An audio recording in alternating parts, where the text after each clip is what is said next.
her ears erect as she appeared to be listening intently to the shared theories of what Rafiki must have seen.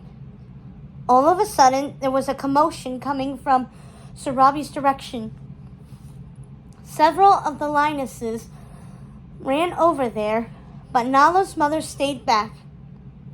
Nala climbed up on a rock to see if she could discern what was happening.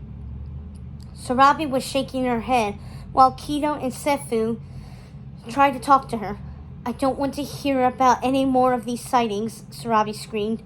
Nala flinched at the raw emotion in her voice. Their queen was always so calm, so stoic.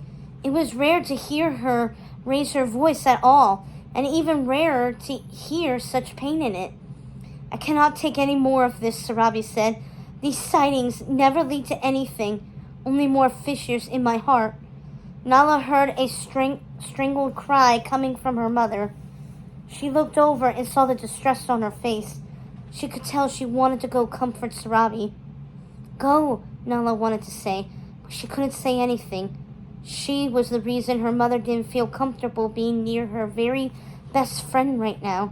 After several tension-filled moments had passed, their queen stood up straight and lifted her face in that dignified, regal way of hers.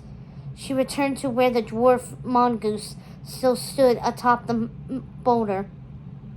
"Thank you for the information you shared," Sarabi told him. "I will not require you to bring back any more information about Simba from this day forwards. It is time I accept that my son is gone." "Sarabi, you don't know that," Kido said. "He is gone," she stated in a voice that brooked no argument. A hush fell over the lionesses who had gathered around. When Scar had come back from the gorge with the horrible news of Mufasa's and Simba's deaths, the despair had been instant and intense. But when members of the Pride had gone to retrieve their bodies and had only come upon Mufasa's, the hope that Simba had miraculously survived the stampede clung to their pride the way catchweed clung to fur. Even as the days dragged on into weeks and into months, no one wanted to give up on that hope. But now Sarabi had done just that. With their queen's pronouncement, they would all have to accept that the search for Simba was over. There was no longer any hope that he had survived, no hope that he was ever coming back to Pride Rock.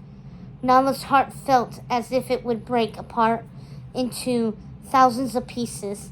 She caught sight of Sarabi making her way towards them, her steps slow and deliberate, her eyes straight ahead. Nala glanced over at her mother and saw the way she tracked her best friend's movements, her eyes following her as she walked back to Pride Rock. Her sadness was too deep to disguise. Serafina rose and started to follow Sarabi, but two of the other lionesses stopped her. "Not now, Serafina," Kido said. I want to..." "Not now," the lionesses repeated. "She wants to be alone. Let her have her space." Nala could sense how badly her mother wanted to offer comfort to Sarabi, and how much it hurt her that she couldn't.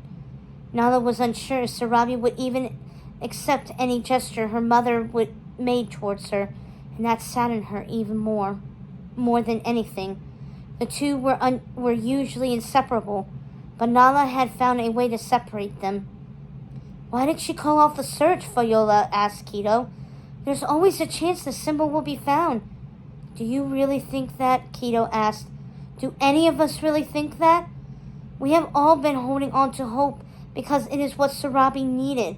But if we are being honest, we know how improbable it is that Simba has been able to survive out there on his own for such a long time.